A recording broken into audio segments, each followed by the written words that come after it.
Man, if y'all didn't see that roast, bro, if that's all I can say. Watch the roast. Watch the roast. That's it. Back to the music. Let's go. All you got to do is just connect the dots. He's buying up facilities in Romulus for ICE. He's talking about nationalizing elections. He's pointing right at the city of Detroit. They're talking about passing this hideous SAVE Act. And if they pass it before the midterms, it's not going to be possible to actually even have the infrastructure to enforce it, which means that they're going to make a claim that they will just use ICE to enforce it. These are all potential things. And the only answer I have between now and the midterms is that we all got to decide that we are not going to allow anybody to take our vote, and that we will do absolutely everything we can to get to a ballot box and have our voices heard.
Good morning, good morning, good morning again, everybody, man. Y'all stay tuned. Like it or not, it's about to go down. But before we do, this is for the queen, Rebecca, who is in the building, man. And shout out to Becca, who just celebrated her birthday yesterday. She turned, I ain't gonna tell her age, I'm gonna let her tell y'all so. But good morning, Rebecca. Happy birthday to you. We love you, mean it. And not, it's about to go down. Fun fact, Rebecca just shared, and I appreciate this, that this song was actually birthed from J.D. Vance's attack on Haitians in Ohio. So shout out to John Legend. I've never heard that before. I'm like, wait, I've never heard this song. So thank you, Becca, for that. I appreciate it. It's going to get added to the repertoire. I appreciate it. Like it or not, it's about to go down. Y'all stay tuned. We got a good show. Good morning, y'all. Work that we're doing here is not going to stop when it comes to these type of discussions. It's going to be for us and by us here on this platform when the media is telling us to look the other way. Your support is what helps us move forward. Join patreon.com/like it or not. Help us grow. Like it or not starts now.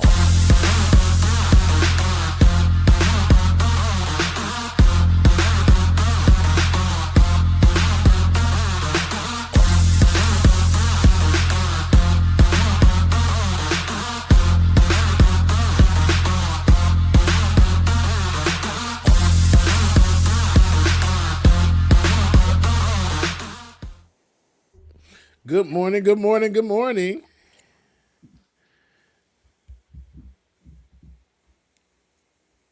Good morning and welcome to Like It or Not, where we're free to tell the truth. And not cares who doesn't like it. So sorry, I was actually checking to make sure that the mic was correct, and the mic was not. So that's why I knew that's what she was doing. That's what she was doing. I needed to make sure, because every time I get on here, I'm like, and y'all be like, Becca, the wrong mic. Becca, the wrong mic. So on this morning, the day after my birthday, I wanted to make sure the mic was on. I don't know why it doesn't automatically do it like it used to, but I have to go in there once the show starts to bring it to. It's StreamYard, child, because one computer, everything is set right. It's perfect. I don't have to do nothing. The other computer doesn't remember any of my stuff. I input everything every time I log in. Yeah, it's strange, but I am here. Listen, look, good morning. Welcome to Like It or Not, where we're free to tell the truth and not care who doesn't like it. Okay. you guys. So I look a little rough this morning because I had a good time dancing compa, No, you compa, did. compa all Mhm. night long. Yesterday for my birthday. And you said that you don't like to say a woman's age. I'm not afraid because I think I look amazing for I do 36. too. Because Can you you said believe 36. What the 36? hell? 46. I turned 36 years old What the hell, bro? yesterday. And can you remember that when Joe Biden was coming into office and Ben gave me that call, that video still on the internet somewhere, where Ben's like, it's time for us to get back to work. That was 2020. I remember it was October, I want to say, right before Joe Biden, formally got into office. But we sat here and we were just talking and it was like, yeah, we got to get back. That was 2020. I had just turned 30 years old. Yes. What the hell? I can't believe it's been that long. Yeah. And now I'm 36. So it just goes to show it really has this, like, to me, it reminds me that COVID took a lot of years from a lot of us. We didn't get to experience like how normal people would go and experience their 30s and go and, enjoy it all the way. I'm not saying I didn't enjoy it because I did have the freedom to like work from home at the time because everybody was working from home, but then we were really isolated in that same instance. It was cool because we was dancing at home, twerking at home, having parties from the crib. Y'all remember that? Like all the parties that we were having. But then it was like, I miss people, right? And then at that point, it wasn't even that I was missing people. I was afraid of people at that point. I'm like, oh goodness, like, I'm really scared of people because of COVID. And then the isolation became too good. Then I didn't like people. Yeah. Then my gosh. Yeah, I didn't like people. And then agoraphobia had, taken its space and all the other stuff. So it was a lot of different moving parts and that I saw myself go throughout the years. I was able to travel, but then it was like traveling was scary too, because it was $2 to go somewhere where COVID might have been just everywhere, right? Yeah. And then, you didn't know who you were sitting next to on the planes. People were getting upset because they didn't want to wear masks. I was scared to go home and give my, parents who are older, get them sick and all that. It was just so much. And then I'm like, Lord, I thank you, because even in those moments, in those personal moments, I had to pull myself up out of those moments.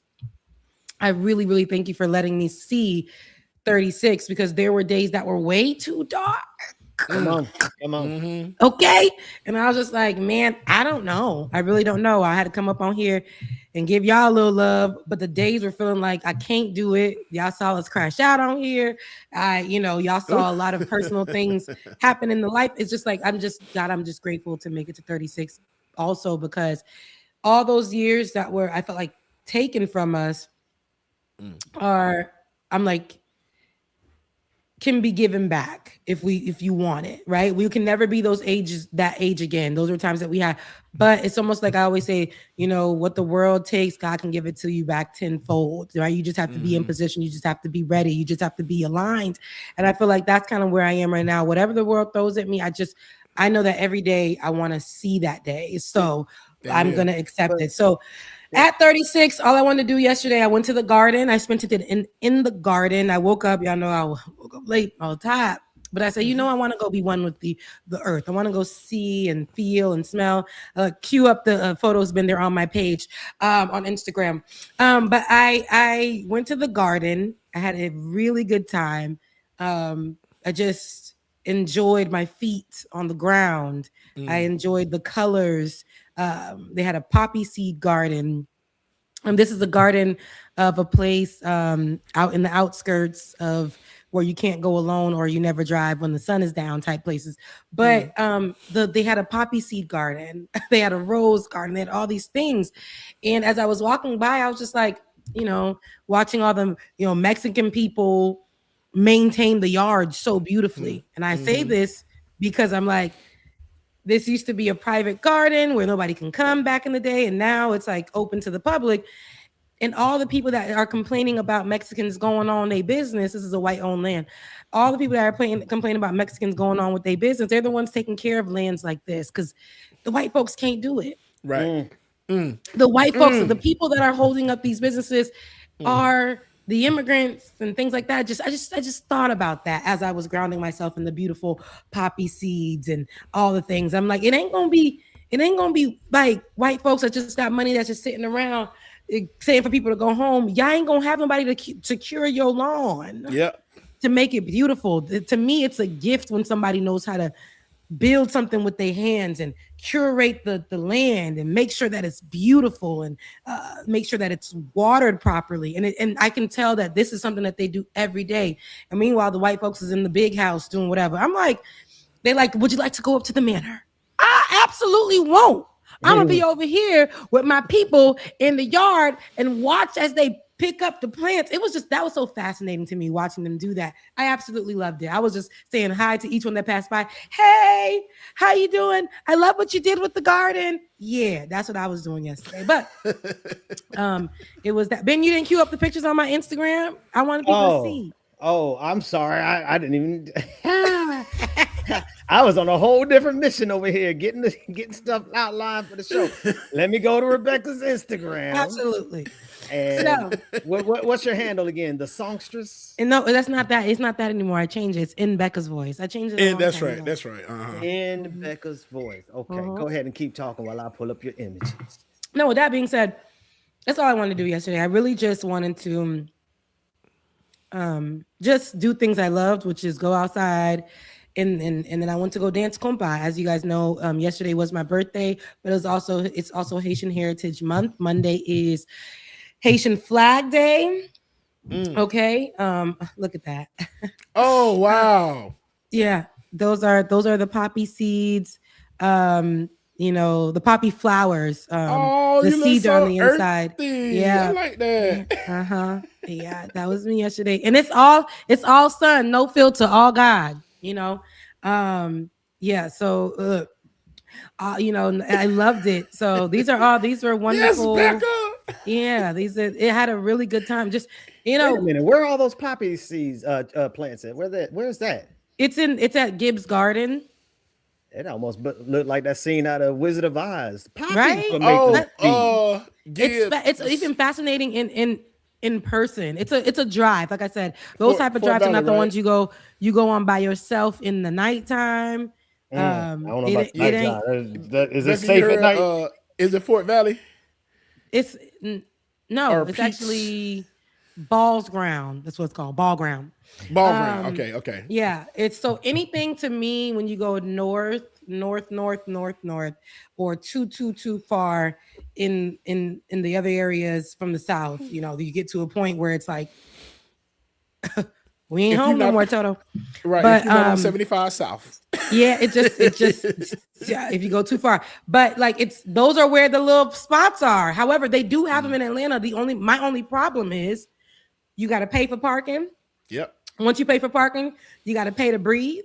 After you breathe, you got to pay to open your eyes. After you looked at 2 flowers, they charging you. That's what I do not like. People complain. People be like, "Oh, you're just making complaints about Atlanta." No, Atlanta is expensive. Atlanta is expensive for no reason. So, but that's my story. That yesterday was my birthday. I really appreciate all the love. I really appreciate like everybody who just sent something like verbally or just showed me love. I really, really appreciate it, y'all. Thank you for y'all watched me grow up in my 30s. Jesus. So yes, I made it to 36, and I just thank God for it. That's my whole spiel about just being grateful for life and just being grateful to have another opportunity to do it again, try again. And so we're here. Anyways, guys, before we start the show, I always want to do a check-in with you guys. I talked your ear off. How are you guys doing? James? Oh, James? Who the hell is that? I'm doing sound like my daddy just then.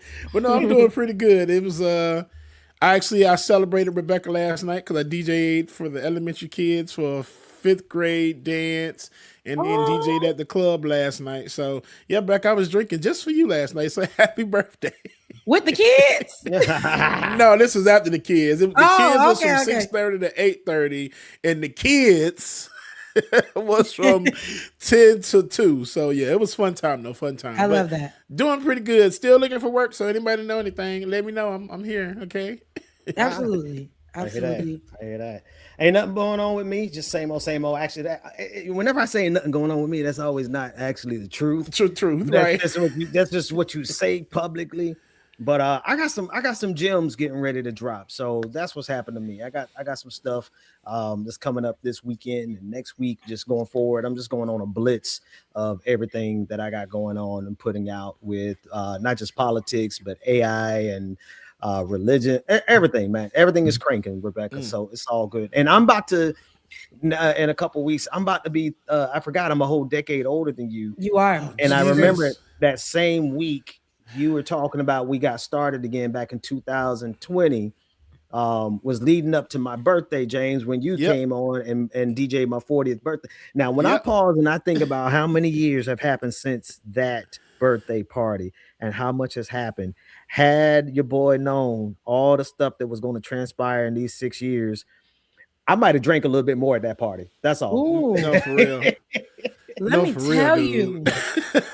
Oh, God is good because, baby, the way that y'all remember during COVID, the way we was down in alcohol or just over consuming everything, like any type of substance to cope with food. I ain't talking about crack cocaine for the ones that were doing that. Crack is cheap. We had somebody on the show during that time that was saying they was indulging.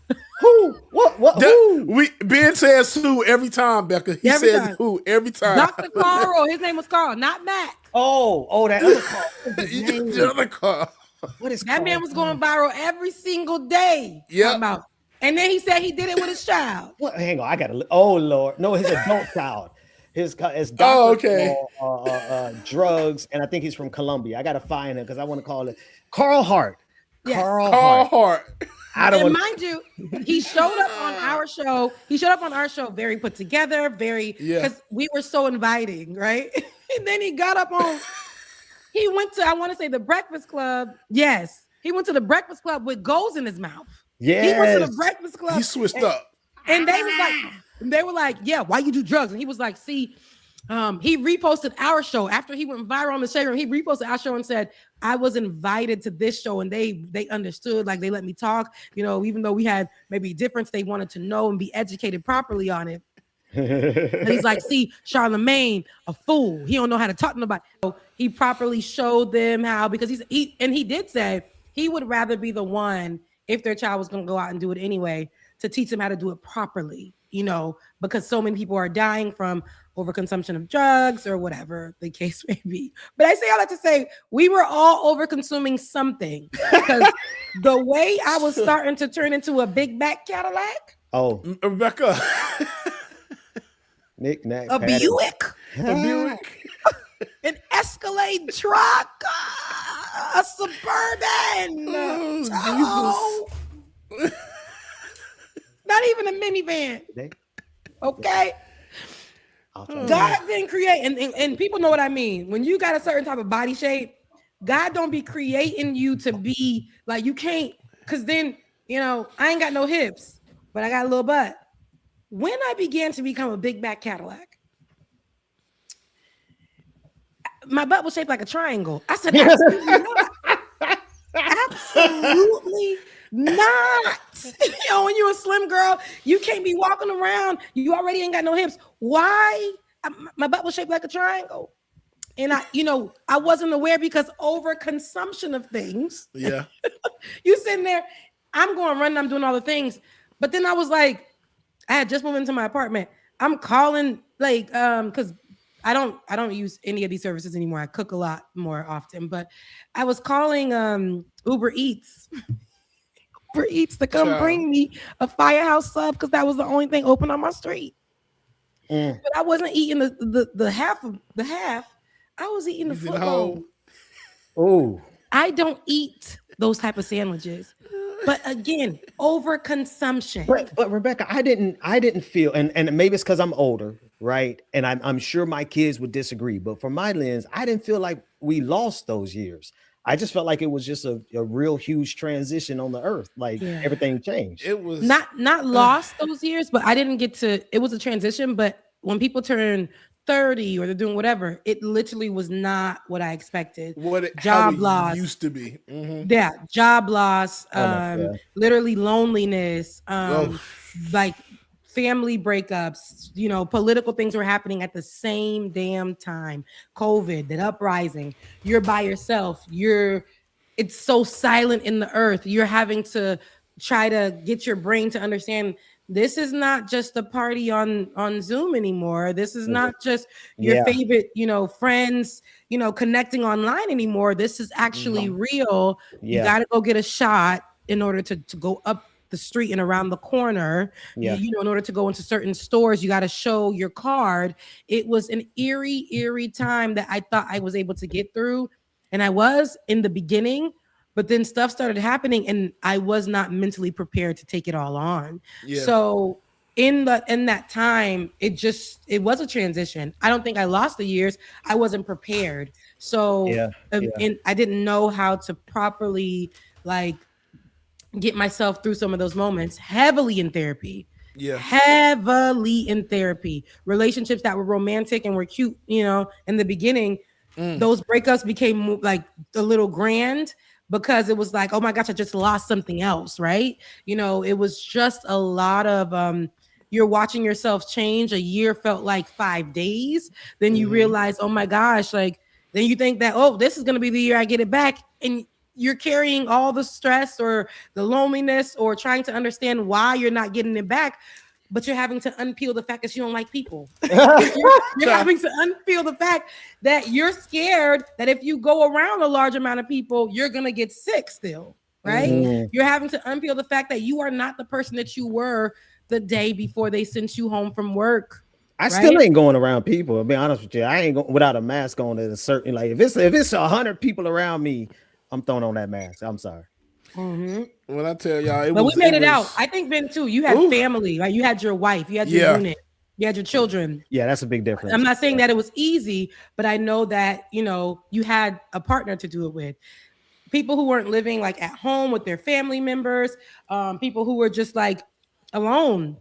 I was alone in that time. It was a very lonely time. Like it was terrible because I know all of my family is here. And not being able to see them or go around like mom or dad got COVID and other family members like, dang, I really want to be with my family, but we can't. So, and then I'll never forget, we had a family meetup in a parking lot of the movie theater. And we basically had to stay like, and I hated that time. I really did. Had to stay separated while we in the parking lot, bro. After a while, after about an hour, like, man, you know what? If I get sick, I'm just going to get sick. I got to touch my family. I got to get some love, some hugs, some kisses, something. But when I tell you that time, like it's really, I felt like it's time that we lost, but it's like we said, we didn't lose it, but just being in the house by yourself. And I was already at home, working from home, but I don't know. It was just different during the pandemic. It was just like, damn, now I'm forced to be in the house when I wanted to be in the house already just for my sake. Now I have to be in the house. I can't go nowhere. It sucked. But I'm glad we made it through here. Yeah. Made it through there. Anyway, no, and I don't mean to make this whole show about that. I'm just saying, Ben, you're about to be 46. I met you when you were in your early 30s. Yeah, it's been some years, Rebecca. I met you when you were in your early 30s when we first started, like it or not. And you're about to be 46. That's what I'm saying. The years have passed by. Your wife was pregnant with your youngest at the time. Yep. Wow. And, I remember when you went to the hospital, we were on air. You had to head to the hospital and go. And now that baby is talking, walking. That's the grown kid. Yeah. He grown. Yeah. No, listen, he's 9 going on 90. That's 9 years. He's 9, bro. Well, let me stop. He's 8, but he's about to be 9. So, but yes, he's 8 going on 9. Yeah. So, yeah, time really goes, and so much other things personally to everybody. That's what I'm saying that has happened to them. It's just the shedding. That's why I say, every year I compared myself to this year to a flower. A few years ago, my best friend did the same thing. She had like a flower theme, and I thought to myself, like, flowers blooming, that type of thing. God kept watering me even when I was just shriveled up and dry, like a raisin in the sun. Go on, God kept watering me and watering me and watering me and watering me. And I'm so grateful that I was able to bloom into another year when I thought I wasn't going to see another year. So, we're just grateful. We're just grateful. Mm-hmm. Yeah. Yep. Anywho, there are people who are not grateful, and Ben, you're gonna have to carry this one because your girl been partying all night. There are people who are not grateful for what is going on in their cities. Lots of redistricting in their states. Yes. Ben, I know Alabama. I want to say has been one of the top stories. Yes. With redistricting, and how it's moving like a plague throughout the United States, how they're doing this to take over and undermine Black leadership, and to me, another form of voter suppression. But go ahead. I know you got a lot on this. The clip that we have on the screen right now is from Louisiana this week, and I want you all to listen to him because it feels good, but I also want you to watch the guy in the background with the red hat, because I have another clip of him that he's speaking at this very meeting. And he goes in there and he reads them for filth. But I want y'all to hear these Black folks because they're responding to what the governor, Jeff Landry of Louisiana, has done to them, which is to suspend the congressional primaries that were already in progress. And he did so that they can redraw the congressional map, erasing Black districts. I'm going to say that again. In the middle of an election, they took the Supreme Court decision. Obviously, the Supreme Court is corrupt. It is racist. And it has that Uncle Tom, Clarence Thomas, who's doing the bidding of white supremacy to remove Black power. And in response to that, Jeff Landry, the governor, suspended the portion, not the entire primaries, but the congressional votes so that they can redraw the districts, erasing Black vote, Black representation. And this is how the people started to respond. Listen to them.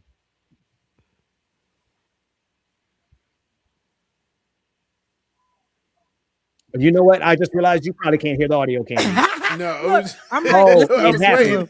You know what? StreamYard is trash.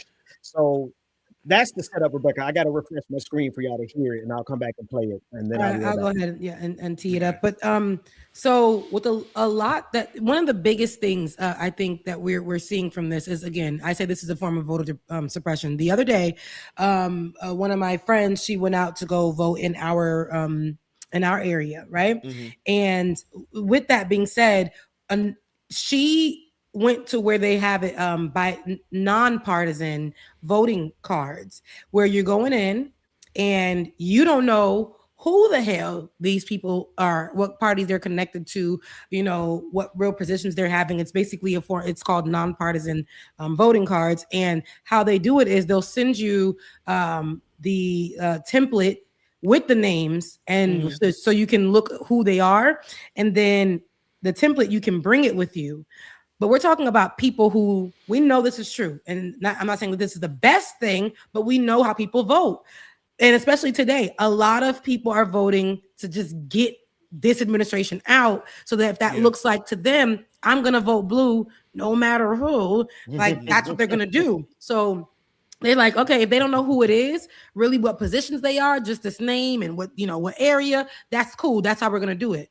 So she was sharing her experience with me. She was so frustrated. She said, I had to pause and walk out and look up names to come back to make sure that my vote is counting. But imagine an elderly person who did not take the time to utilize or understand that they could get the template from online, look up, research. Mind you, they're making it hard. They're giving you where you are just worn out trying to just get your vote in. They're like, nobody's going to come online. Nobody's going to try to research who these people are. They're getting voter fatigue. If you're fatigued, if you feel like it's not going to work out, you're not going to go and vote. That's so right. A lot of them were in there very upset. She was telling me like a lot of elderly people were so mad, so sad that they didn't know who these people were that they were voting for. And it's another way for them to just suppress and to push back and to get their redistricting things to work out for their own, in their favor. But go ahead, Ben, I apologize. Can y'all hear it? Yes. Nobody take my vote.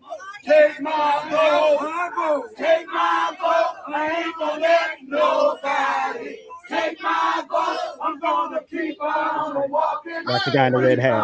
Talking, marching down the freedom lane. Come on, say it again. I ain't gonna let nobody take my vote. Oh, take my vote. Oh, take my vote. I ain't gonna let nobody take my vote. I'm gonna keep on walking, keep on talking, marching down the freedom lane.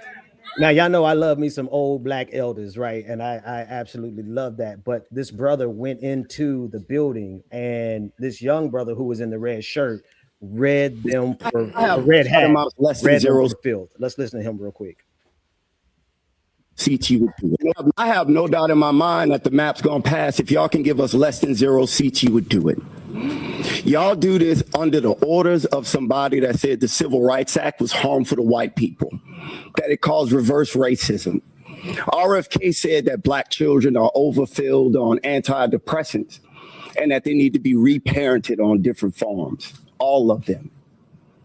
Pete Hegseth constantly brings Doug Wilson to the Pentagon to give a prayer service. Doug Wilson is the same pastor that said that slave owners were on strong spiritual ground. I don't have no belief in no morality on anybody that followed Donald Trump. If you wasn't with this map, you wouldn't be underneath this president. You wouldn't be in your party. You would stand up, you would stand against it, you would speak out about it. So as far as I'm concerned, if you here as one of these Trump Republicans, you already showed us who you are. You showed us what you want to do. And I believe the country as a whole is rebuking your party. Y'all are in a death spiral. That's why y'all have to redistrict. That's why y'all have to cheat. That's why Trump got to go to Texas and say he entitled to 5 more seats. It's because y'all know what y'all doing is abhorrent. Letting our people die in Iran based on false pretense that Tulsi Gabbard and Joe Kent say it ain't real. Y'all okay with all that. So I'm positive y'all gonna be okay with the maps. But the beautiful thing is, the children that y'all have made and the people that's younger than y'all don't support none of this racism that y'all want. The MAGA party is the last breath of the Confederacy. And I'll be happy to see millennials and Gen Z bury y'all. There will be no more of your party. The midterms gonna come, y'all gonna get wiped out. Trump gonna get dragged out of the White House, and I'm gonna love every second of it. Because y'all loved every second of the suffering that he caused to everybody in this country and worldwide. We starve in Cuba. We bomb Nigeria. We holding Zimbabwe and Zambia hostage for their minerals. We don't want to give them aid support. The pro-lifers that say all life is special, y'all letting kids die of AIDS. What part of your Bible say that? Point out the scripture. I think everybody would love to see it. Whew. Yeah. That's that. I mean, I ain't got nothing to say. I would like to see it. Every time, I love that. And first of all, I love that this is off the top of the dome because the kids is reading off the phone, ChatGPT teaching them this is off the dome. This is off the dome. Okay. I think when we have people who are who are in these rooms where a lot of, like you were saying, Ben, we love our old folks. We love that we got, I ain't gonna let these people take my vote. Ooh, take my vote. Right? But baby, he was a part of that too. Love to see it. Love it.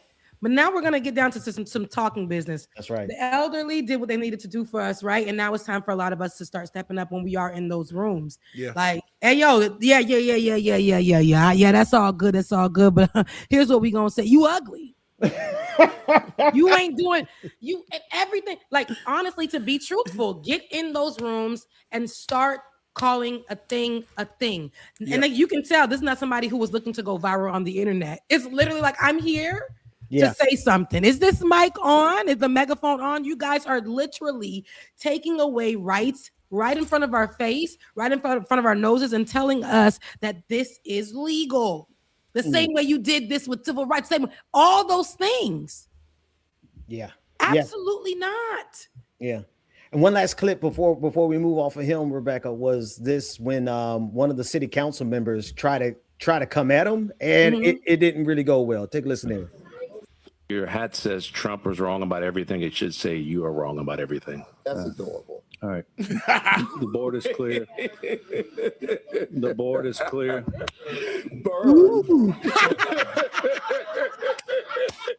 Pam Bondi wrote that for you? Hey, I like when black folks know that they the ones that ate it up. Meanwhile, try to come at you, it's like loser. Because when we know we did that, we're gonna be like, ooh, shaking the table. Yeah. We clap. Look, But look, start doing it all. He like, boy, please. I love when you know you gotta win. let me say this for this brother, because I didn't really watch him. Everybody been talking about him all week, and I didn't watch him till this morning, James, when we got started. And I'm like, wait a minute, this brother is moving in the prophetic. And what I mean by that is that he was speaking truth to power, not just in America, not just in his city, but he was in his city speaking truth to power to his city, to his state, to his governor, to the president of the United States, and to the international stage. He called out what we're doing in Nigeria, what we're doing in Zimbabwe, and then he ended with this, this burn. It was that brother that had the anointing on him. I love it. I didn't see this clip until now, and so this was my honest reaction. And he's clearly somebody that I love to see in these moments. I never knew this guy, but again, locally, he's probably very well known. Probably, he probably a dad, probably whatever. He got a regular life. But listen, I got time today. I got time today. I got time to go ahead. Oh, you said this about making a difference. This about making your voice heard. This about calling out these devils, these blue-eyed devils. Yeah. So I got time on today. He got his little keys dangling from the pocket, baby. And listen, and he got his blazer on with the good button down. Yeah, I got time today. He looked at that white man and said, "Ooh, look. You thought you ate that? You thought you ate Let that? me go on about my business. I ain't even bye." He did that LeBron walk off, get the bag, and just like, Okay. That's exactly what that was, James.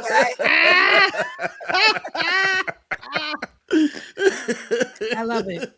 And no, that should be a meme. The walk off should be the next meme. Yeah, agreed. It really should. Yeah. A GIF should be made immediately. Look. Oh man. But today everybody voting has started, in-person voting, and Gary Chambers, who is a really big civil rights leader there, he's calling on everyone to still go out and participate, even though they're running the shenanigans that they're running. And so what black folks are going to have to do all over the country is we're going to have to reorganize our political power in the face of the Supreme Court literally snatching black congressional districts away. I mean, some states are going from only has 6, black districts, and now they have either one or none. So there's a lot of black representatives who are in power now who are not going to be in power after January, not because they lost their election, but because the Supreme Court and the local states have decided to erase black power. And people who try to make this, because when the whole story about them moving the needle, because this is what that is, came out again. When I first heard about this, I went and did my research. Each write-up that I read all came up as, and it started out, I think the conversation started out in Louisiana, where it was like, hey, we see that there's some issues, and it's going to affect black people the most. So we're going to go and we're going to help. Everything that I was reading, Ben, like I was saying on the last time we were on the show, every single thing that I was reading was coming up with verbiage that made it seem like the redistricting that a lot of these states, which funny enough, all the states are doing it at the same time. It's so weird, right? It's not weird. It's planned, right? It's the point. But everything that I was reading was that all of this was to help black people. It was to make sure that their rights are secured, because whatever's in place right now is actually taking away from them. So these Cracker Jacks got together in a room and said, I call them MAGA crackers. What can we do? What can we do to really make it seem like we're helping them? But snatch rights. They literally looked at it and was like, yeah, I know they sent us in this room to help Black folks, but this is what we're going to do. We're going to take away from them. That's the plan, right? We're sticking to the plan. After we do this, we're going to send it to our other fellow Cracker Jack states, and we're going to start, letting them follow suit. And it's just as immediate as all of any rights that have been taken away right now. What states we're in the conversations each time for the past, 8 years? Every right that has been taken away, it'd be the same damn states. Florida gonna be like, Georgia did that? All right. Yep. Alabama in there too? Cool. Louisiana, you on that? Yeah. Texas, you about that life? All right, we're gonna meet up together and we're gonna see what the other states doing, but we know what we gonna do. It's always they always be the first to take away rights. And right now it's too much of a pivotal moment. As the other years were too.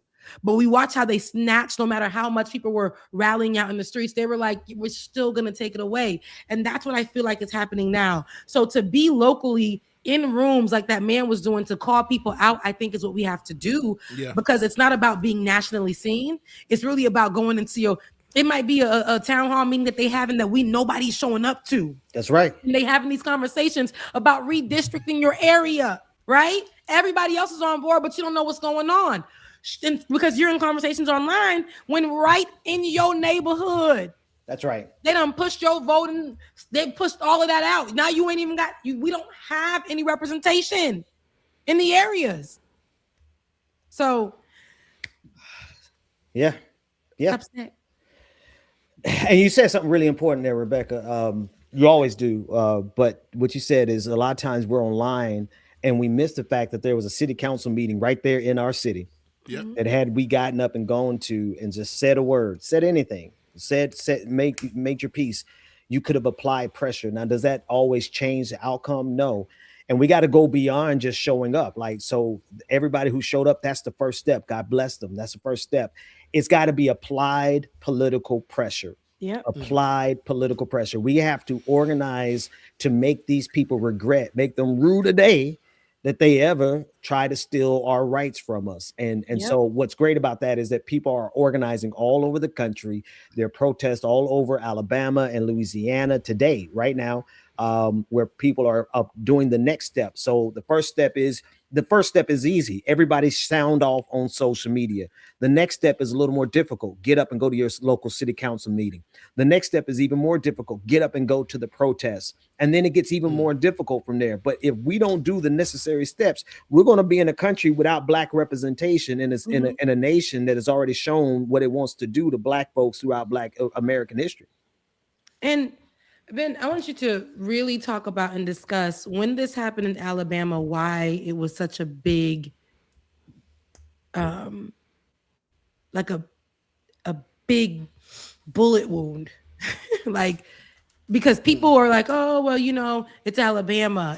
But no, a lot of people were online torn up about that decision when it did happen in Alabama. Do you know why it was such because the conversation has been happening for a minute about redistrict. That word is tearing me up today. Yeah. But a lot of the conversation has been had about a lot of different states over the past few weeks to a month or two. But I remember just the other day, I saw a lot surrounding Alabama when they went through with it. People were online really crying in tears. Is there something different? Do you know? Well, I mean, no, it is. I don't think it's something different, but it's the same. It's just, it's kind of like when, I hate to use this example, but it's like somebody could be sick for a very long time, but that doesn't change the impact of them dying, right? And so America has been sick with white supremacy for a very long time, but they have struck at the heart of Black political power to just outright kill it.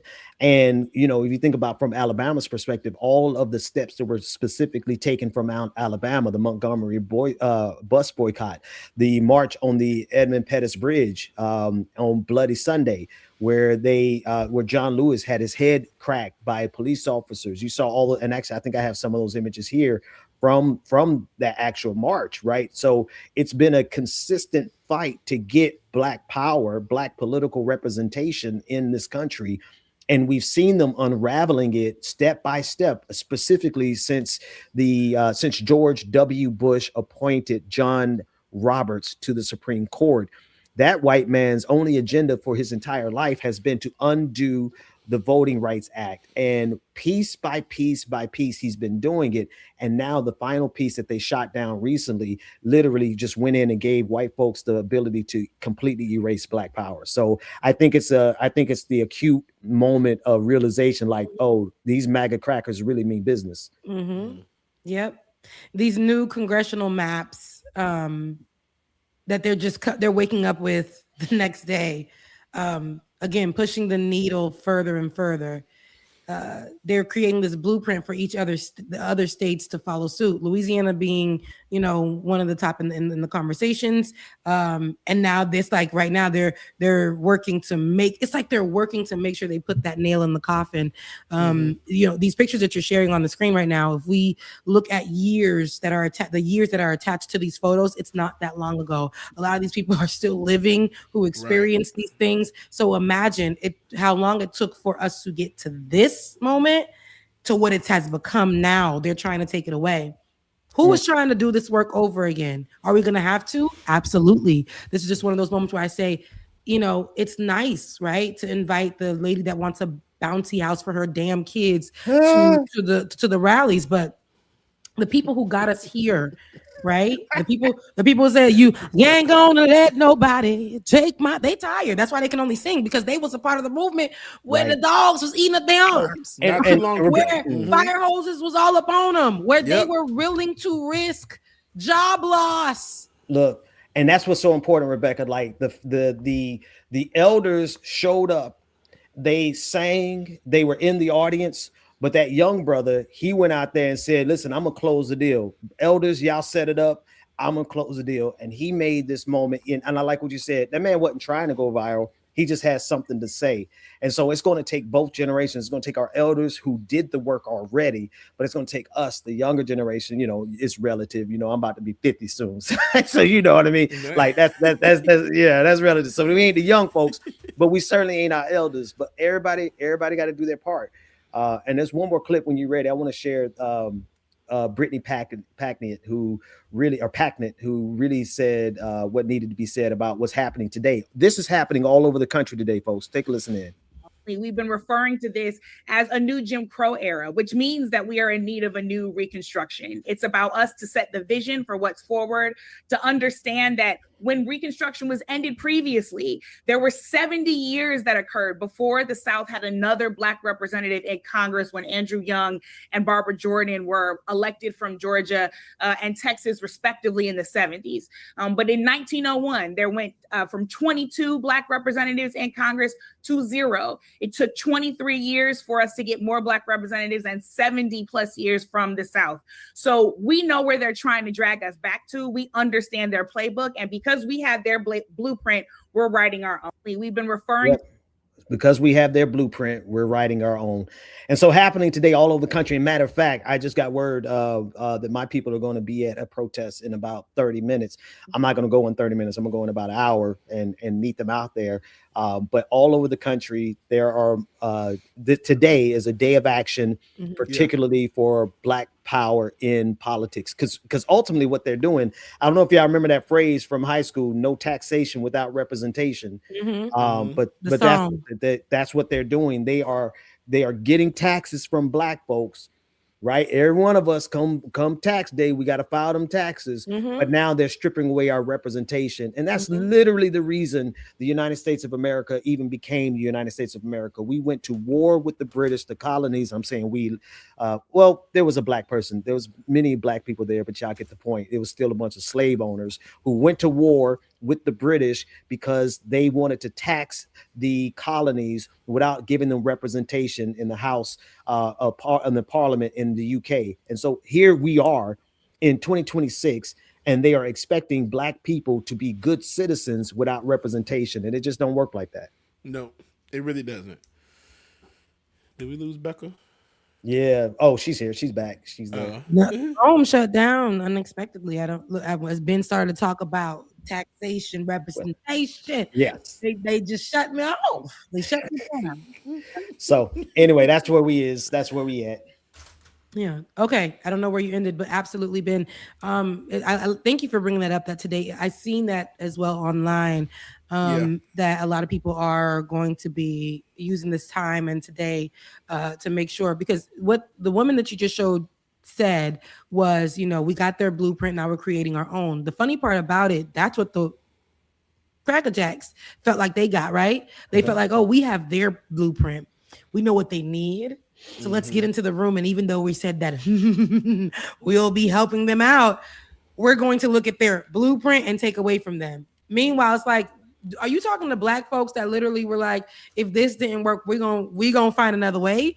Every single time, those black folks that have the ancestors that fought and found new ways and did all that other stuff. Yeah, this ain't that, my brother. Right. This ain't that. All these white people think that we're going to lay down and give up.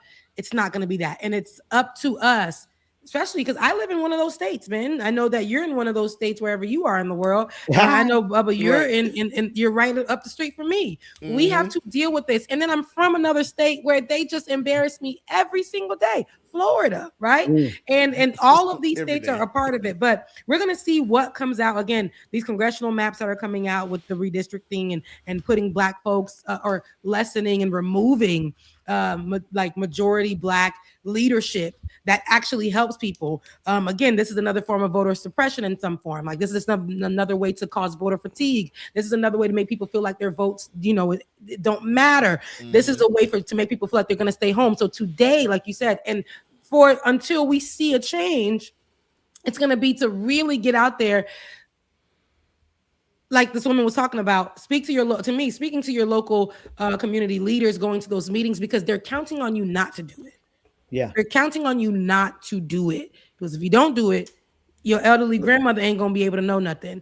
So if your grandmother or your grandfather or whoever can't get on the computer and learn stuff so that when their time comes to vote, they can make sure they vote correctly, it's up to you to make sure that you learn it, and you go and tell your grandmother. You go out. There's different ways to make sure that we combat this, small or big. We need to make sure that we're constantly doing so.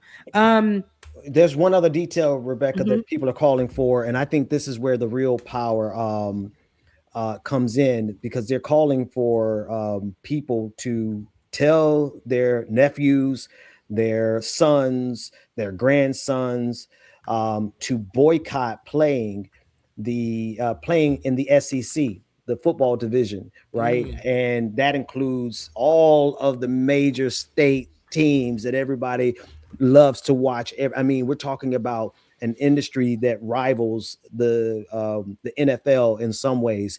And so they're calling for everyone to tell your people, your black kids, your black sons that are playing sports for all, particularly football, to boycott, protest as many games as you have to in order to give them hell and to demand that they give us our rights, our representation back. And I think if we could actually do that and achieve that with our players, with black players, then we're going to quickly see how powerful our black athletes are when they stand up for political action. Absolutely. And thank you for bringing this up. I think we have to keep our eye on this. I think, every Saturday we definitely have to give updates surrounding this, because it's going to be really important, because it affects us and what happens next. We saw what happened in 2020. We saw what happened in 2016. We saw what happened just recently in, what was that year? 2024. We got to really, I loved at the time in 2020 when we started, we had a lot of representatives from Georgia, from all around the nation, actually. People who were just becoming the head of the South Fulton at the time, that just got created, the all black community here, majority black community here in Georgia. We spoke with representatives in South Florida or in Florida. We talked to a lot of people, and at that time they were already foreshadowing what was to come if we didn't do certain things. Yep. And look where we at. That's where we at. Okay. So now, for real, if we ain't preached enough on this show years in the past about what was going to happen, and the stuff has come to, we got to start listening to us, but making the changes. And again, you ain't got to go to the protest, but you can go to the meetings. You can figure out how to get your grandmother to go vote. You can like, these are the things that we need to just be doing to make sure that we're not losing the recipes, that our stuff is still seasoned, because they trying to take over. They really are. And one last thing, and I'm sorry, I'm gonna get off my soapbox and get out the way. But if you got, because I'm gonna clip this part, if you got a family member, a young man who's playing for Ole Miss, Alabama, LSU, all of these schools that need our talent, if you is a first cousin twice removed, I don't care what, y'all get together as a family and y'all gently carry that brother to the understanding of why they must boycott and protest, because if they don't strike, then we are going to have no representation in January of 2027. So go to you could tweet about it. Thank you. You could go to the meeting of the city council. Absolutely. You should go to the protest. But if you don't do nothing else, if you got a nephew by somebody's baby mama on the other side of if you connected to anybody who play ball for any of these schools, they need to collectively protest and boycott and not participate. Strike. It's called a strike. They need a labor strike from these teams until Black representation is reinstated. Period. Representation matters. Yeah, and especially for sports, especially for anything, representation actually matters. I know this is a conversation that's happening online. It's more on the entertainment side, but representation definitely matters. And a lot of people who want to play about how important it is to have Black representation in places like sports, in places like engineering, in places like in law, and mental health, right? We can't play about that. Getting your doctoral degree is really important, and there are people online who are lying about it. I actually want to bring this up for a few things. There's Dr. Cheyenne Bryant. We actually worked with a person who misrepresents a lot of these things, and they call them Talcum X. But these people are online every day with huge followings who are misrepresenting people who actually worked really hard to make changes, especially in our community. Dr. Cheyenne Bryant is a part of a conversation online right now. And I'm calling her Dr. Cheyenne Bryant. I need to drop the doctor because she ain't no doctor, right? Cheyenne Bryant, if people don't know who she is, she's actually somebody who has gone viral for her conversations online with people like Cam Newton. She's been on the Joe Budden podcast. She goes on a lot of male-centered podcasts, male-led podcasts. She's been on shows like Real Housewives or The Basketball Wives as, friend of the show who has a degree, right? Not like Wendy Osefo, who got 3 degrees and who was actually, got her doctorates, not the doctorials, but, she got her degrees. But this one, is out online and has been outed. I want to have this conversation because there's a problem online with people still saying that it's okay, right, to get online, curate this personality, become this person as a doctor, says that you are licensed. That's how you came about. Say that you are licensed and you went to school and you did all this and you did all that. As I'm talking, I really want you to pull up the clip that she did on the Breakfast Club. I hate it because I know they're going to shut us down or whatever.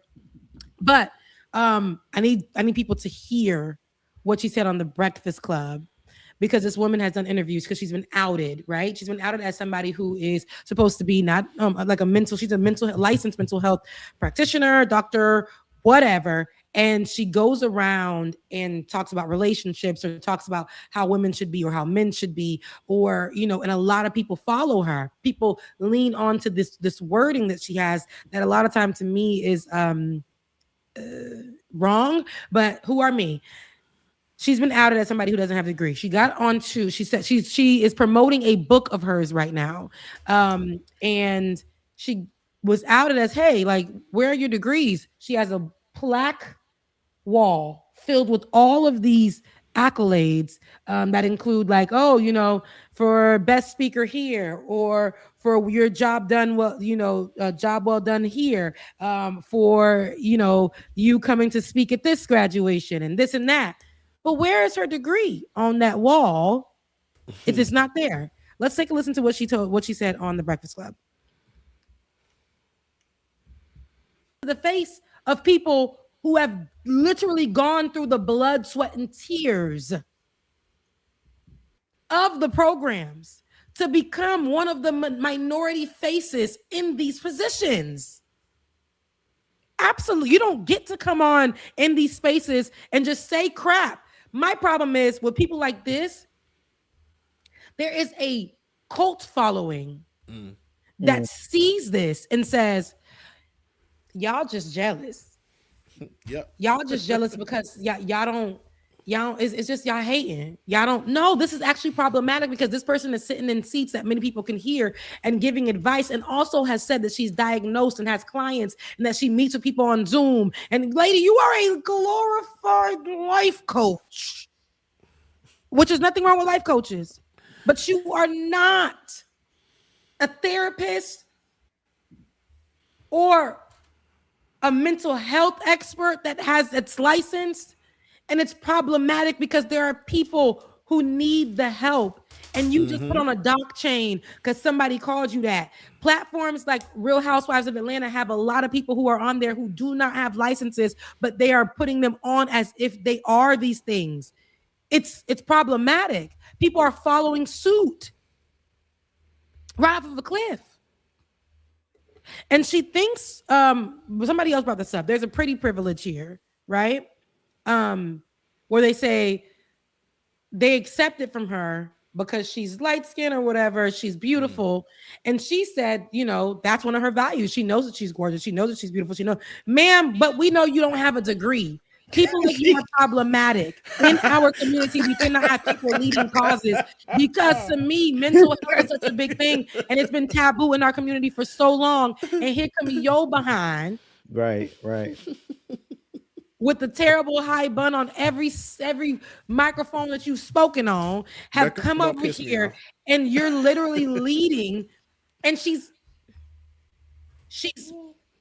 likened herself to other people who are actually licensed. I ain't even gonna hold you. The guy that's walking around calling people snow bunnies and all the things, he licensed. He licensed. Umar. Right. Umar. Yep. That's how he can play on words. Sis, this lady couldn't even play on words about her degree. You use a university's name, and you thought that nobody else went to this university too, who got online and was able to debunk that and to say, hey, like, you know, we cannot. Yes, you are right. People, listen, this lady came on her social media, put into her stories. She reposted when she was given a what? An honorary doctorate. And she says, basically, she ain't got to explain nothing to nobody. Baby, that says honorary. They giving them to everybody. You did not sit in no classroom. You are not skilled. You are not qualified. And this is no dig to her. Girl, go back to school. That's it. Well, she had time though, right? And during, like, she's been out on the scene for at least 7-8 years. She's been on the scene for a little while. Yeah. And she had a Over chance 10 to years, go. actually. So she had a chance to go get a real PhD. Listen, I feel a little funny about this story only because I'm almost done with my PhD, but I stopped because I ran out of money. And so I don't obviously go. I'm like, I'm all but dissertation. If I was able to go back and have enough money to do my dissertation, I'd be Dr. Benjamin Dixon. But I also don't really care too much for academia because I've been in it enough and gone to all the conferences enough to know that they are as much full of shit as MAGA is on any given day. Now I'm not trying to give her cover because she had a chance to do it and do it right, and she isn't doing it right. But also, like, I these titles in the first place, like, you know, when you're diagnosing somebody, you better have a degree, you better do that right. So you're absolutely right about that, Rebecca. But why we give deference to people who say they have such high education when a lot of the stuff that these universities and academia is doing is holding back real information and control. It's political. It's just so many things about universities that I'm like, I don't even care whether you got a doctorate degree or not. But if you're going to go around saying you got a doctorate degree, if you're going to go around and say that, then you better have something. And for me, it's just it's about we live in a very sensitive society right now. We live in a very place like we just got mental health on board. And for this to be the face of our Black mental health in this space for the last few years, as far as like in the Black community on all these Black men's podcasts, it's telling what people are willing to accept. But this woman is she's false. In academia though, like I do understand you have been in it, then you've worked in it as a teacher, you've worked in, like you said, you couldn't afford to even finish the program because it was too expensive. But there is a value to me, and when it comes to education, especially with Black folks and how hard we had to work to get an education. Till this day, we got to pay more, we got to do more, all the things. And here you are just strolling your behind in one of the most important places where people need the help. And you're writing books, you're getting rich off of this stuff. Look. Where it's like, hey, there's so many Black doctors who are online right now that no one is speaking about. No one is going to, and here you are just coming on and just saying perpetrating a fraud. You a fraud. Right. And then you not only did you a fraud, you got on the Breakfast Club to talk about a school. You searched up a school to say that you went to that closed down. Baby, that paperwork is online, right? But you don't have it because you didn't go. Just go back to school. Just say, hey, I'm working on that. You literally said how it is a benefit not to be licensed so that you can talk to your client. That's harmful rhetoric. Yep. What's the thing that bothers me the most about this is that there are a lot of people who literally have no reservation about running national scams at a level and at an altitude that if they got busted for it, it would destroy everything that they ever did and everybody around them. Do you know what kind of, I mean, you already called it out. You already named names. Like there's a certain type of sociopath that can do that. So in terms of the education part, I care, but I kind of don't care. But in terms of the sociopathy of getting out there and presenting yourself as something as if you wouldn't get found out. See that somebody asked in the chat if she's biracial. And the only reason I'm bringing that up at this point might not be good. It might be really bad, but that's some white shit, y'all. You black folk generally know in the back of their head, my hustle is only going to go so far. You could hustle it locally. Okay. You can be a hustler big time in your state. Okay. But you getting on the national stage in front of 330 million people in the international stage, sharing your hustle with everybody. That's some caucasity there. Like that's some arrogance that I just don't have as a black person. I can't do it. No, but that's what the online game is, and because it's the same caucasity that Shaun King had. It's the same caucasity that the what's that name? That woman? What's that? Oh! What's her name? From the NAACP that pretended like she was black.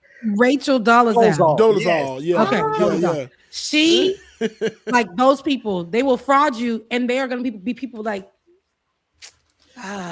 Meanwhile, the two names that I named before, white-ish, adjacent. That other woman is white, and people said we have to accept her because she transitioned to blackness. She transitioned to somebody being black, change her name, all this. It's just very strange. I don't want to keep accepting that, but we shouldn't. We got bigger fish to fry. But I'm just saying that in this, my problem is it's such a problematic space because we can't keep aligning ourselves, having a propensity to align ourselves to losers, as Cat Williams said, or in some way, shape, or form, something like that, right?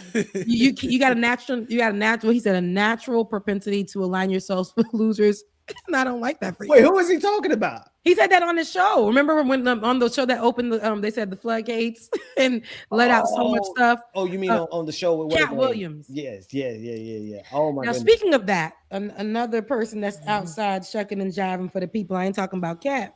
There was a recent Netflix special with Kevin Hart. Oh, and sure.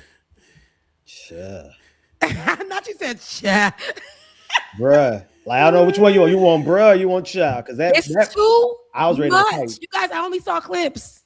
Yeah. You need to watch I the was whole so thing. I watched the entire 3-hour thing. It was a lot.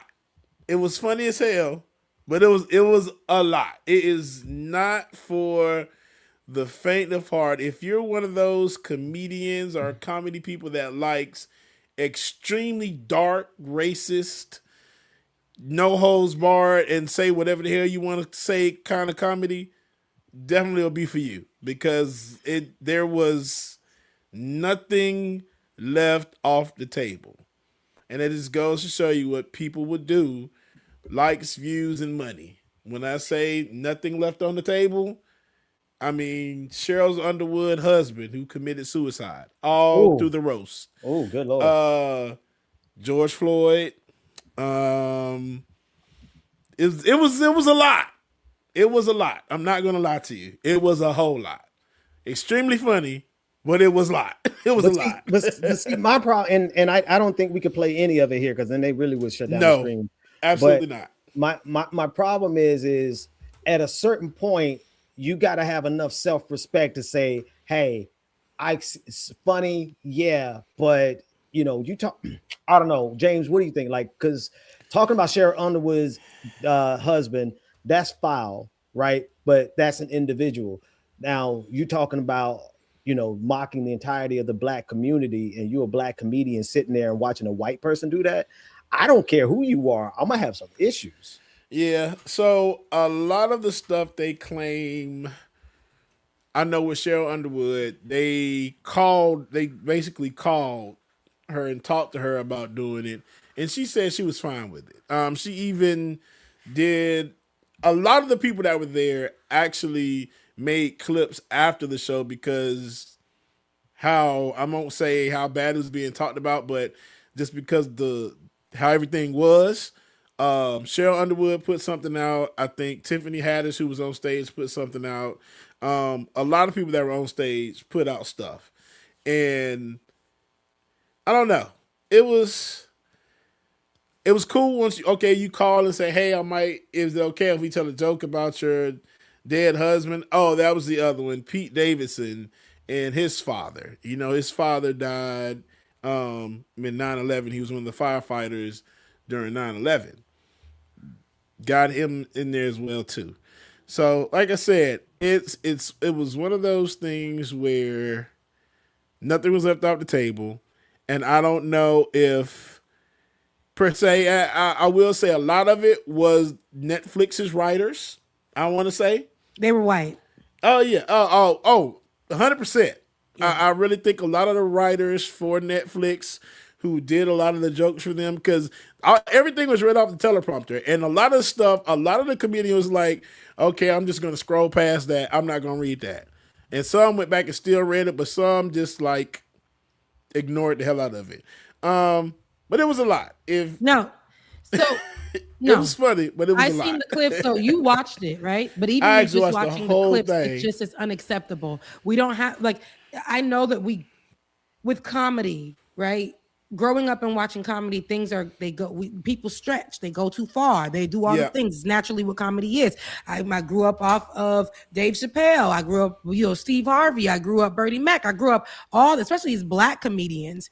I watched white comedy, and they would go too far, right? They would say all these things, whatever the case may be. I've watched, Mexican comedians. Everybody go too far about their culture, whatever the case may be. They may mention another culture. People might kiki, people might be uncomfortable. They move on, whatever. This was there's no excuse to bring up, while we are in the current state of the nation that we are, George Floyd, a crackerjack, fixing his crackerjack lips. I don't even know who that crackerjack was. To fix his crackerjack lips, to say George Floyd will be proud, breathe, or using that terminology in a joke is. He's supposed to get his ass beat. I'm sorry. Let's just cut to it. He was supposed to get if anybody was supposed to get smacked on stage like Chris Rock did, it was supposed to be him. But go ahead. Mm-hmm. Yep. And here go his face looked just like that. Kevin Hart's face looked exactly like this when he was laughing.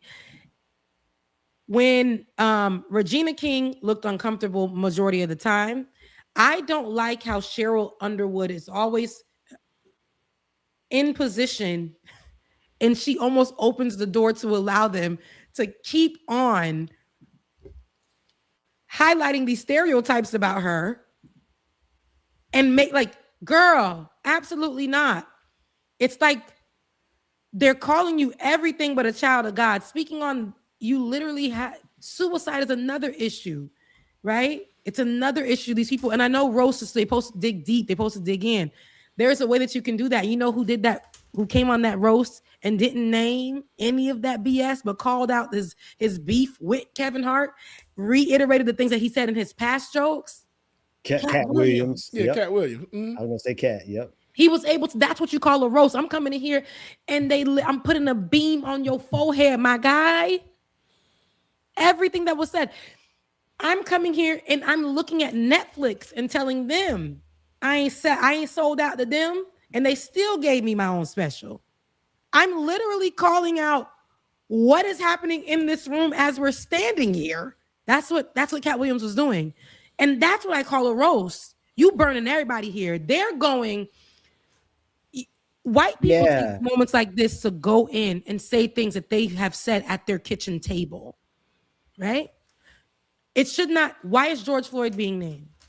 Right. Why is this conversation that to me keeps making my good sis Cheryl Underwood look like a mammy up on these stages where they're constantly talking about how her looks are, and she's so, like I said, somebody said that all they heard about Cheryl Underwood, everybody was coming on there, black crispity black crisp black and crisp.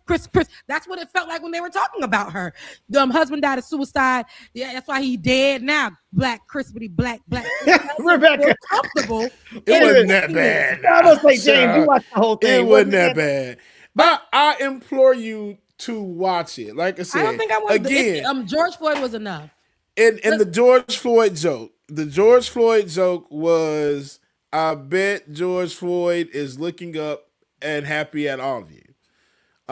It was along those lines. I don't remember it verbatim, but that was the joke. It wasn't something like they harped on him the whole night, but yes, it was like, no, just I know George Floyd would clip. be looking up, that's it. Yeah, why you mentioned it? Yeah, it's Why you mentioned George Floyd? No, Ben. My thing is, I saw a lengthy part of that clip. I watched more than I would like to.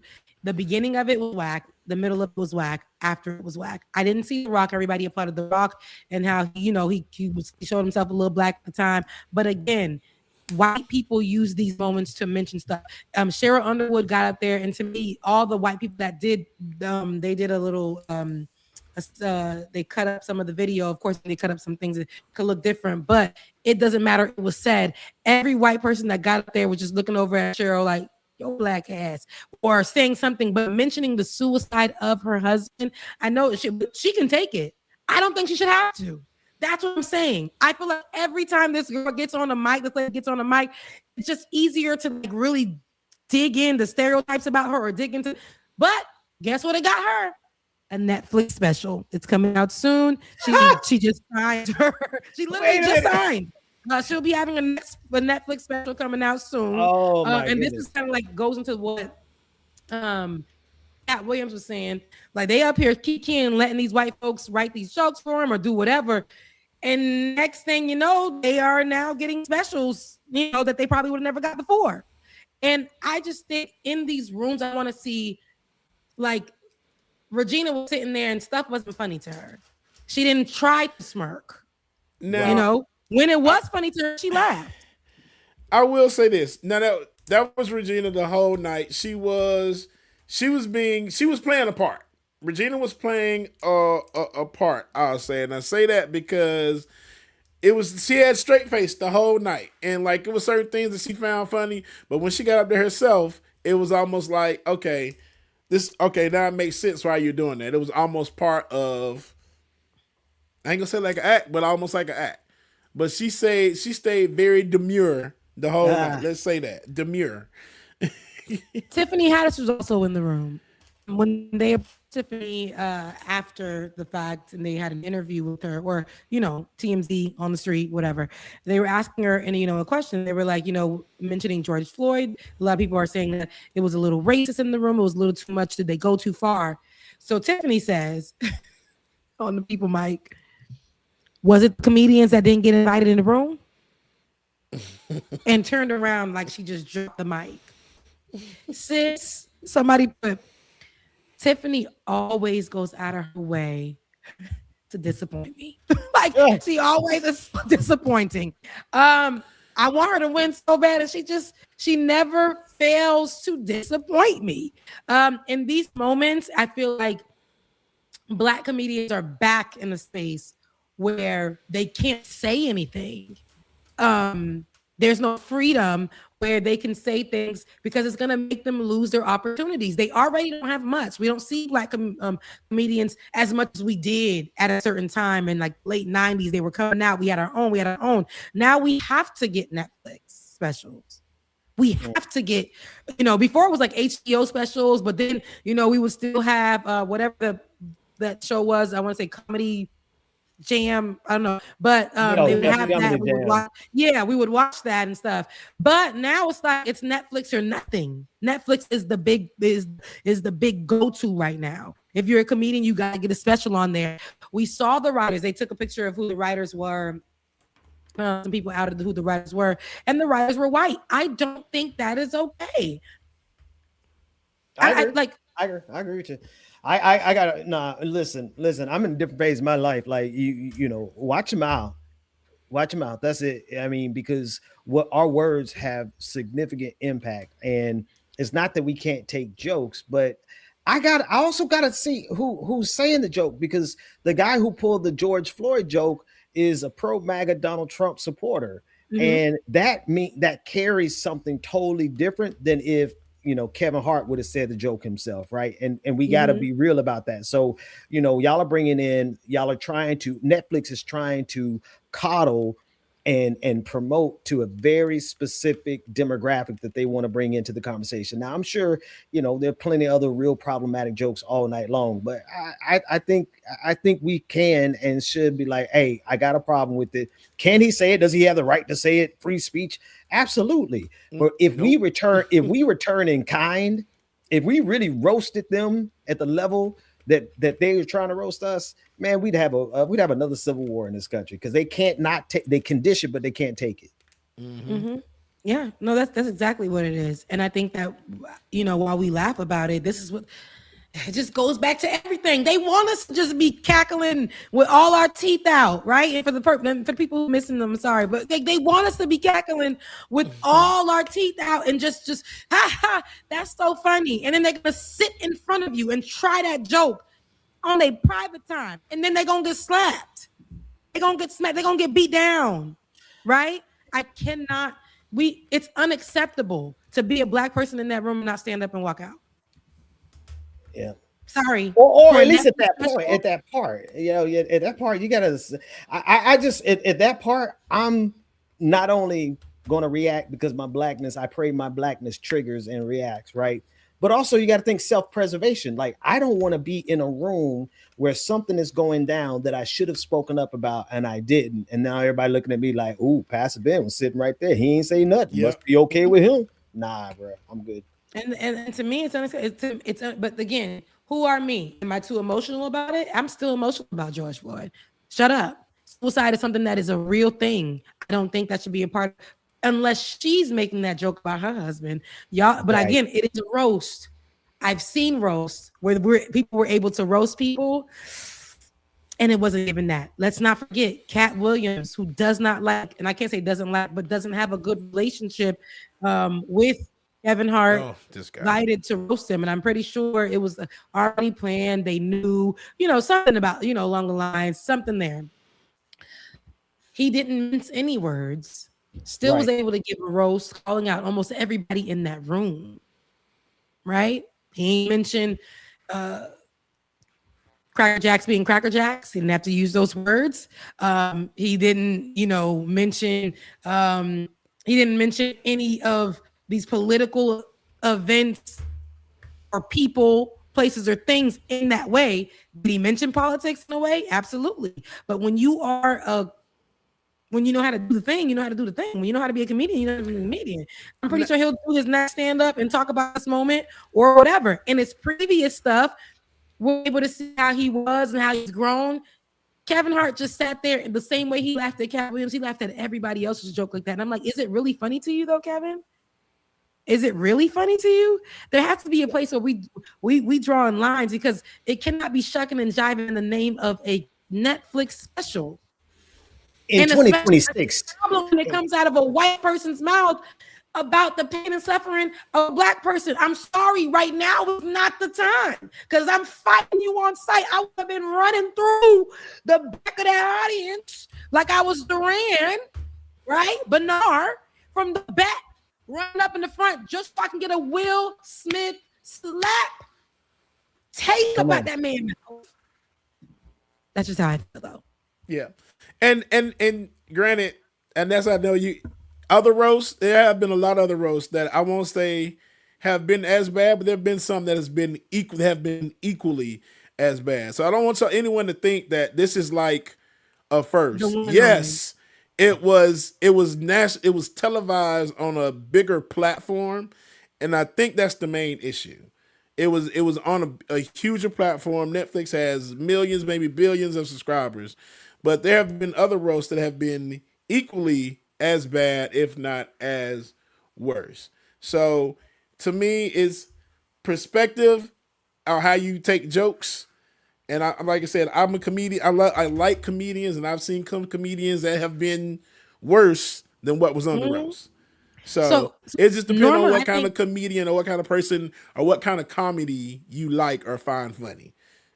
Norma in the chat, actually, I think that it best.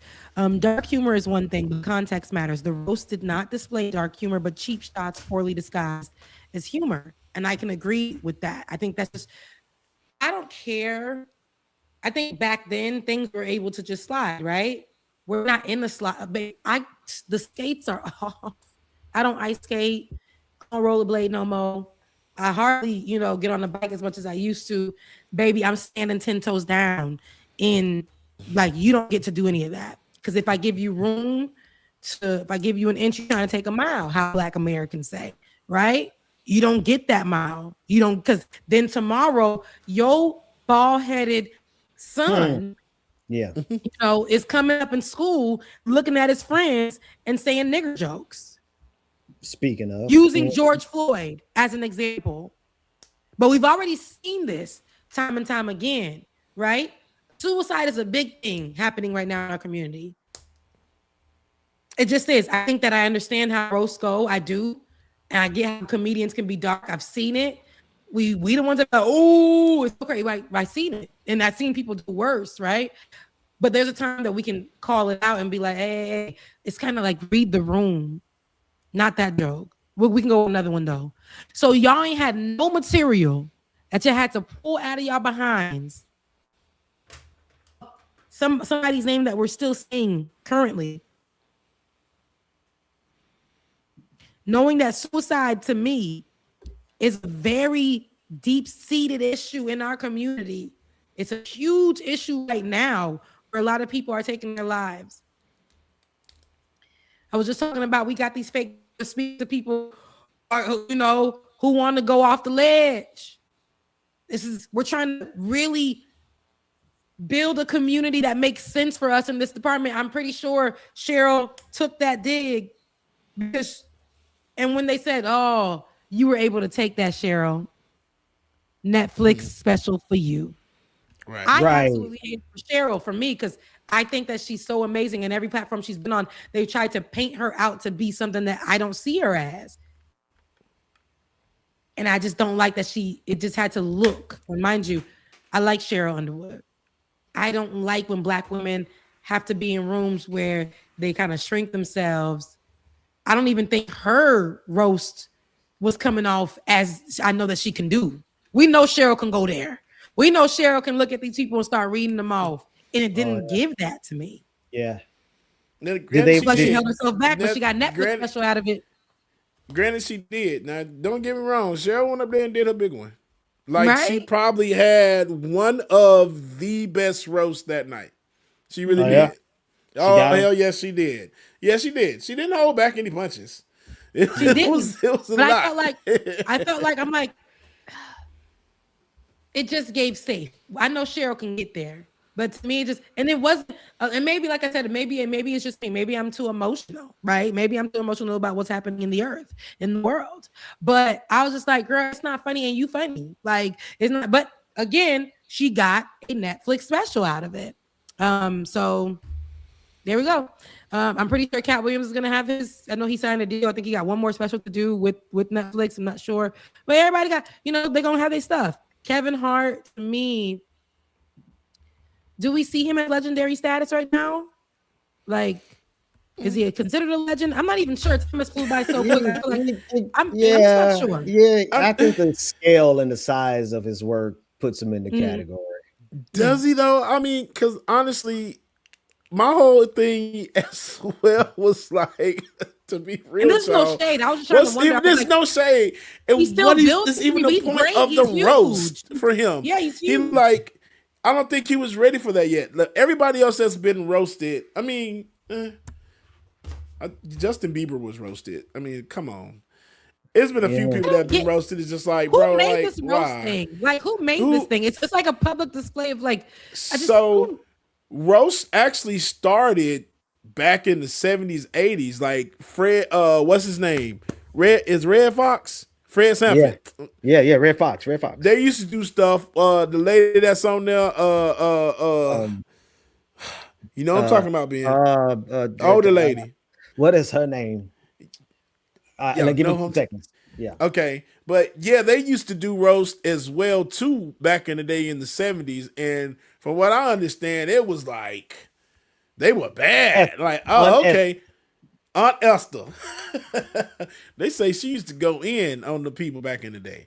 But yeah, it started back in the 70s. We were talking about that when we were watching the special. Another friend of mine, how it used to start and how they used to be. But this is a whole nother level because back then, they weren't going to, I guess they would talk about racist stuff, but having white people get up there and say some of the stuff that they said, they get smacked. They get smacked in the 70s. See, all right. So let me tie it and see. This is why I have an issue with this whole.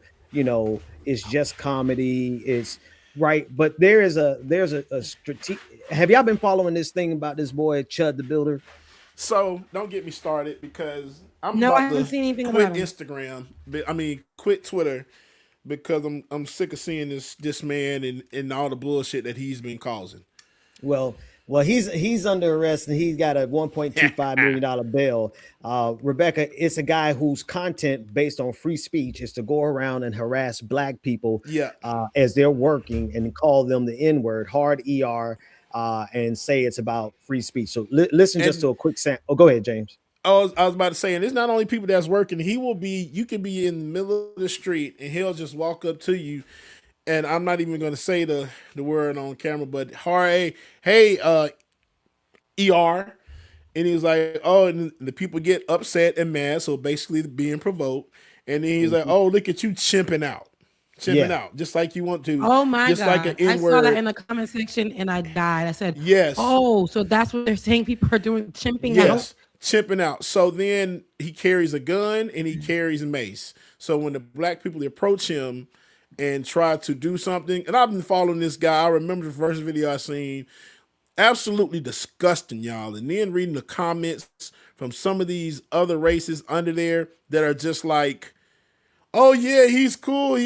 He's doing the white man's work. Just, bro, I can't believe it's people out here like that. I really can, but yes.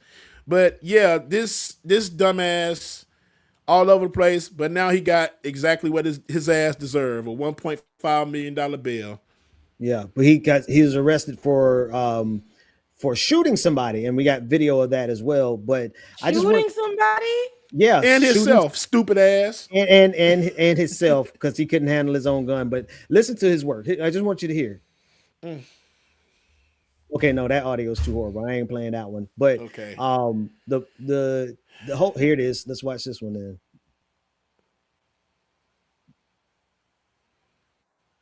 No audio.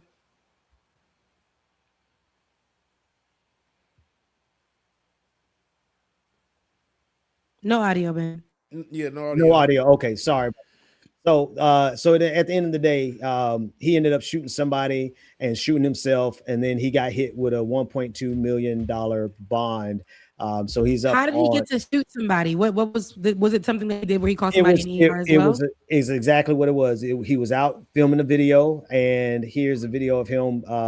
I guess a guy confronted him. He shot the guy and shot himself, and now he's facing attempted murder.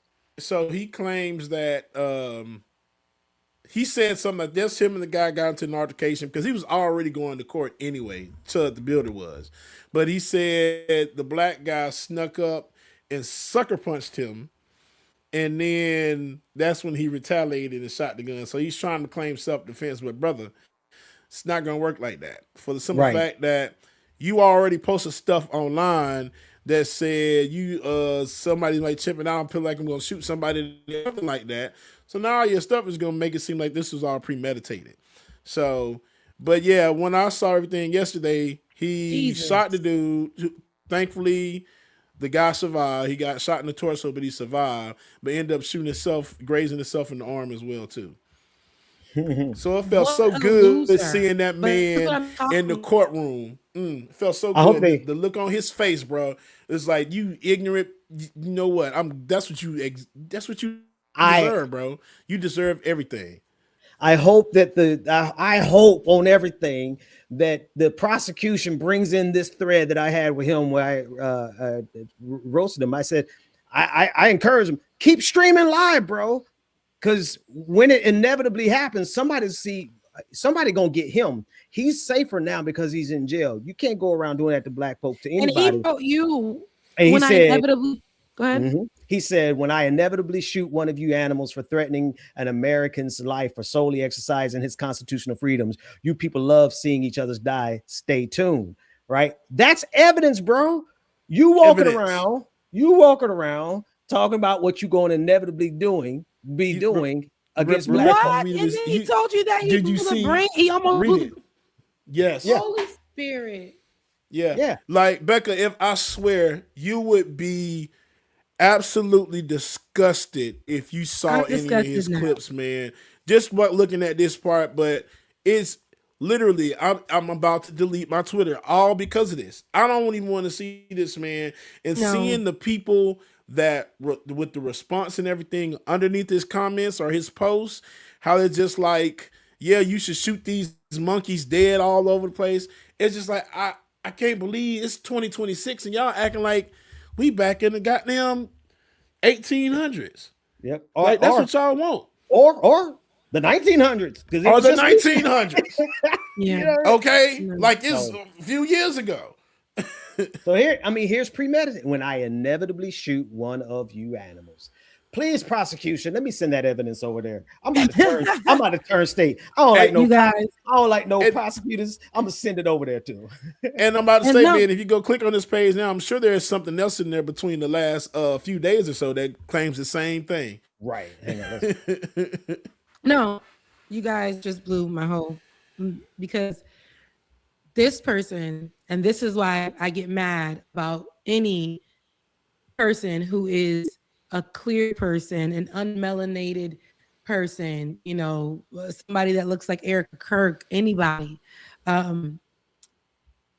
Why do you get to say anything? Because that's what I hear when you say George Floyd, you say an ER. When you say anything about a black issue, you're just calling us poor and we deserve to die. And that's what I hear. So maybe, again, I'm too sensitive, but these are who you're feeding. These type of people are who you're feeding outside, who walk around and think they take them freedom of speech jokes, which is true. We got freedom of speech, right? And you got this kind of vibe with this person who said, because I have freedom of speech, I'm coming up to you and I'm calling you a nigger. I'm so sorry, right? I'm calling you that. You see how much it hurts when I even say it? It hurts your ears. Coming from a white person, that puts something in, that triggers something in somebody, because that word alone holds all of the stereotypes, the lies, the accusations, the lynchings, the historical deprivation, all this stuff. All of it. Yep. And No. And now around here thinking he could shoot people and get away with it because he think he's Kyle Rittenhouse. And he's literally, and mind you, go ahead. I'm glad that he's there with that, was $1.2 million bond, because we know GoFundMe is like, they'll go on GoFundMe and Mm-hmm. immediately figure something out for him. But 1.2 million, a little steep. Yeah. And I know that he's been kicked from a lot of places. I think he has used what, GiveSendGo. Is that the one that everybody MAGA people use? But hell, I think that was even been shut down as well too. And Ben, can you play the clip when he was in the courtroom and they tell him, he's like, "Oh no, we're gonna go ahead and set a bill for 1.5 billion." It was just made me so happy. Yeah, so happy. You won't be able to hear the audio, but look at his face, his facial expressions. When it hit, how much it was gonna be, that reality. Look at it. You see him close. Yeah, that's what he's. That long. When white people do that long eye close.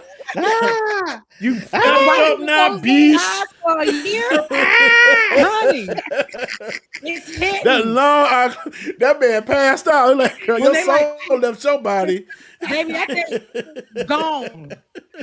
The truth. Man. I had to face the truth. Oh goodness. And here's the thing. I'm pulling up that Chud the Builder to see how much he's up to. He's probably up to a couple 100,000, because one thing white folk race is gonna do in this country, they raise money for him. Yeah, I know it.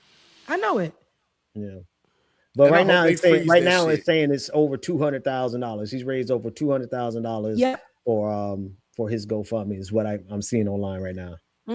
I told you that's I know, Ben. I didn't even know he had a GoFundMe. I already knew he had a GoFundMe. Didn't know it, didn't see it, but I knew he had a GoFundMe, because that is literally the blueprint. That's what they do. They're very predictable. My white brother goes to jail for calling somebody that didn't deserve it. Somebody mind their business and hard ER, and we need to go support him because he was only exercising his rights. Every time that's the and then when he shot his gun, he was only exercising his right to hope. He was only, because white people are the only people that can exercise the right. Black people can't. Yeah. Right. Yeah. And that's what pisses me off about everything that he does, bro. It's just like, you can walk around and say all this stuff. I'm like, first of all, this is not classified as hate speech or anything. I'm just like, how you just able to just go out and just say what you say? And I'm really surprised that nobody is. I don't even know what to say. Not to say nothing nice, but this is the guy who got shot. Josh and his wife opened up the GoFundMe. So even if Chud the Builder raised over 200,000, all that's going to bail and attorney fees. This young man raised $189,000, and that's just going to go to his life. So who gonna work out better here?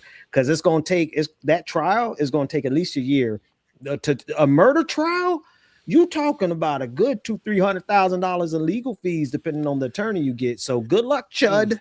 Okay, and I hope as well too. What somebody said it in the speaking of that too, somebody said it in the comments. Hopefully they'll take away his license to carry or his gun rights, so he can't have his gun. But Chud stands for. Somebody posted it in here. Self-owning Chud, cannibalistic humanoid underground dweller. As an older Gen Xer, I know the origin story movie for that term. So it's one of these young cats, because he's not, I don't think he's like 28. He's not that old. That man is 28. Hate. Yes, Becca. He is not that hate. Girl. And being born white. I'm just kidding. Sorry. Look, I just hope I hope he has internet access in the pen, because I need him to see how much we are all rejoicing because of his idiocy and his hatefulness has come back to bite him in the ass. When he closed his eyes, bruh. It's similar. Listen, bruh. When white people do this, it's a few body language you can read. When white people do this, when they do this, I can't do that face because I wasn't born to do that. So this is like life has gone, left that man body. And let's hope life is not jail time. For Listen, life. Stop playing with people in the street, my brother. It could be. Stop He playing with could people be in the street. facing 60 years in prison for attempted murder, and we got all of the evidence showing that he went out and he goes out into the streets with intent to kill somebody. And Mr. Prosecutors, normally I tell you to stay away from me. We don't snitch around here, but I don't like him. Y'all come get all the tweets that he sent to me saying that he was intending on killing a black person. And so he's done. Good luck. Unless he get an all white jury, then okay, you know, even if he get, you know, there's jury nullification. So somebody in this state will probably vote no, not guilty. So he might even get off, but I'm hoping it costs him every penny he raises Everything. before he does. Yeah. Yeah, me too. Well, good luck, Chud. Just kidding. I want you to burn in hell. Hey, in hell. James, did you see his background though? Did you see the video about him liking to get pegged? I did. And I was gonna say something too before this battery had died. Yes. The girl came forward and said, yes, I have a pegging thing, and I used to peg Chud or whatever his real name is. Dalton. She was like, yeah. She even approached him on the street. He's like, yeah, I'm just trying to like find out what happened because you were not racist like this. I know you're not racist. Like, what the hell happened? Yeah. Black girl. She said, yeah, she used to dig it. Yeah. So Chud's gonna have a good time in prison. Oh, Chud is about to get he better hope they like him, because otherwise they got all the reason to shank him. Oh, like, when I one tell you one or two things is going down in the shower, Chud. One of two things. You better pray. Well, that's what Chud likes. That's what Chud likes. My problem is, like Chud, you don't deserve anybody. Like you're a nasty person. You're a dirty person, and I know that it pays to grip. It pays to be racist. But baby, you walked around and you shot yourself. You're not ready for the journey. Charlie Kirk died. Yeah. Oh, hello. Murdered. In cold blood. Are you ready for the journey, my brother? He is not ready. He is not ready for the smoke. He's not ready to put on. His wife is out here dancing on his grave. Doing the Dougie on his grave. Are you ready for this journey? Oh man. Oh Lord. He about to, when I tell you, he about to get everything he was for.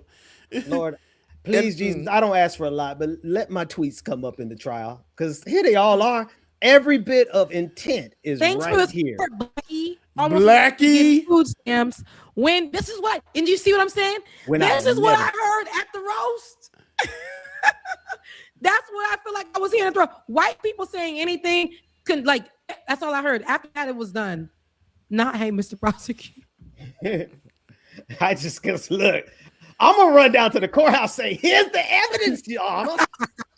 That means that you're doing the Lord's work. You're doing a part of the work we were talking about in the beginning of the show. You gotta run down. You gotta run down to that courthouse. Oh man. You gotta run down to that commission people meeting. You gotta run down to the local law. You gotta run down. If it just means taking one person off the street, you've done enough.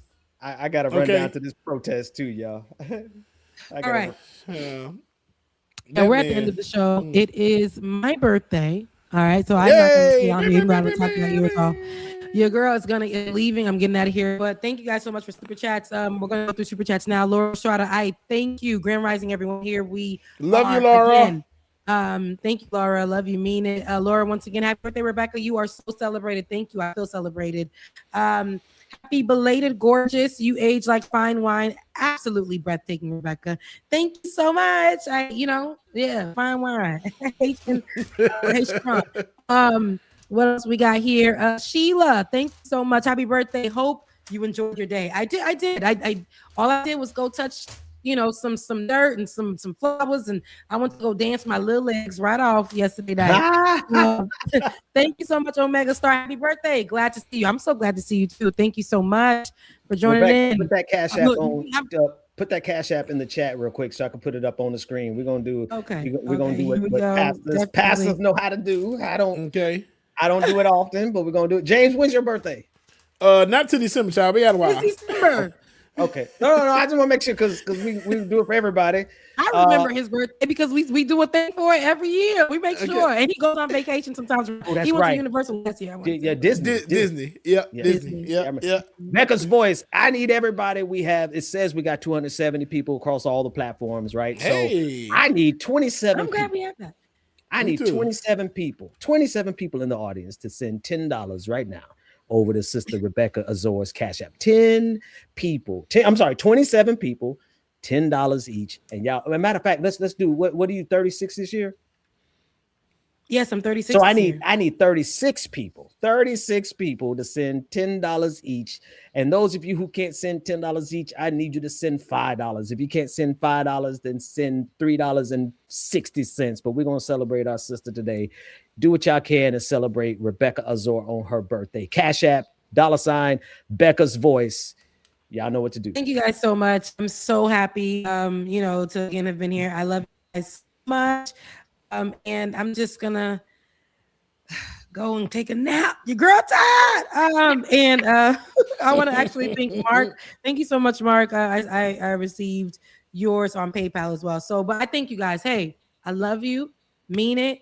Can't wait to see you guys on the next show. Oh, look, somebody at the same exact time. At the exact time. It's right here. Love you. Beat it. Right. Hey. Haitian Flag Day is on Monday. My birthday was yesterday. This month is Haitian Heritage Month. If you know a Haitian creator, you love a Haitian creator like me, make sure you support. Again, Becca's Voice on Cash App. Send them $18.04, 1804. That is the year that we told them people to get the hell out of our stuff.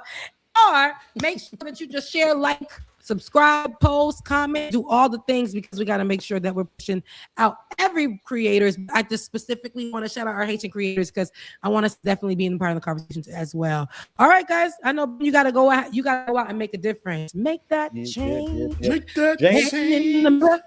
So yeah, James, you got Bubba? something? I love y'all. Mean it. I'm over here. Oh, dang. No, I got. If you actually no, you better. If you got something, what? Oh, I love that. Yeah, is that a Game Boy? Lego Tetris?